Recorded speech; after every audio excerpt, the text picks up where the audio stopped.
காரணிப்படுத்துக. இந்த கேள்வி 9ஆம் வகுப்பு மற்றும் 10ஆம் வகுப்பு மாணவர்களுக்கு பயனுள்ளதாக இருக்கும்.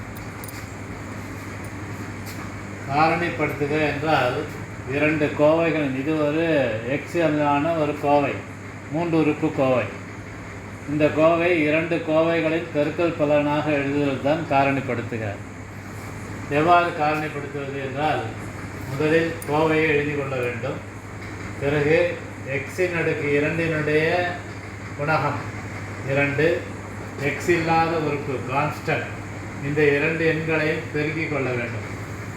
2 × 3 6, 2 பெருக்கல் 3 6.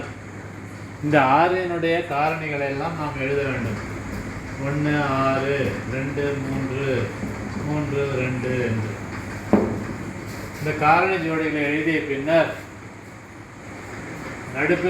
நடுவில் இருக்கும் இந்த உறுப்பு எக்ஸ் உறுப்பினுடைய கோஎஃபிஷியன்ட்டுக்கு எந்த ஜோடி பொருத்தமாக இருக்கும் இந்த காரணி ஜோடியிலிருந்து நாம் ஆராய வேண்டும். 2ஐயும் 3ஐயும் கூட்டி பார்த்தால் 5 வருகிறது. ஆனால் இங்கே 7 இருக்கிறது.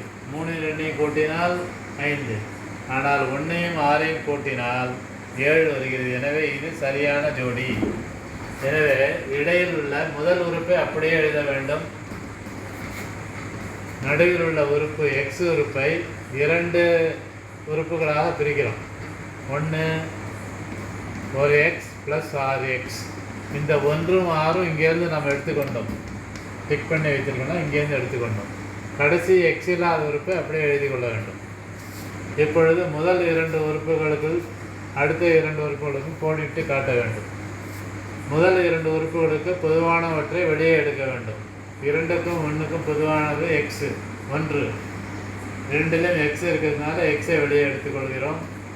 இப்போ இதனால் எதை பெருக்கினால் 2x² வரும் என்று பார்த்தால், 2xஐ பெருக்கினால் 2x × 1xஐ பெருக்கினால் 2x² வரும். இந்த ப்ளஸ்ஸை போட்டுக்கொள்கிறோம். இந்த 1x வர வேண்டும் என்றால் 1xஐ எதனால் பெருக்கினால் 1x வரும்? 1ஆல் பெருக்கினால் வரும். 1x × 1 1. இந்த அடையாள குறியை அப்படியே போட்டுக்கொள்ள வேண்டும். இந்த 6ஐயும் 3ஐயும் வகுக்கக்கூடிய ஒரு எண் எது என்று சொல்லி கேட்டால் 3. அந்த 3ஐ வெளியே எடுத்துக்கொள்ள வேண்டும். 3ஐ எதால் பெருக்கினால் இந்த 6x வரும்? 2x. பெருக்கி பார்த்தால் கரெக்டாக வரும். அப்பப்போ நம்ம சரிபார்த்து கொள்ள வேண்டும். ப்ளஸ் 3ஐ 1ஆல் பெருக்கினால் 3 வரும். உடனுக்குடன் நம்ம சரிபார்த்து கொண்டே எழுதினால் தவறு வராது. இப்போ இந்த 2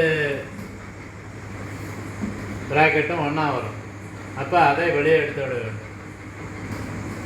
2x + 1ஐ வெளியே எடுத்து விட்டால் மீதமுள்ள உறுப்புகளை மற்றொரு ப்ராக்கெட்டில் போட வேண்டும். x + 3.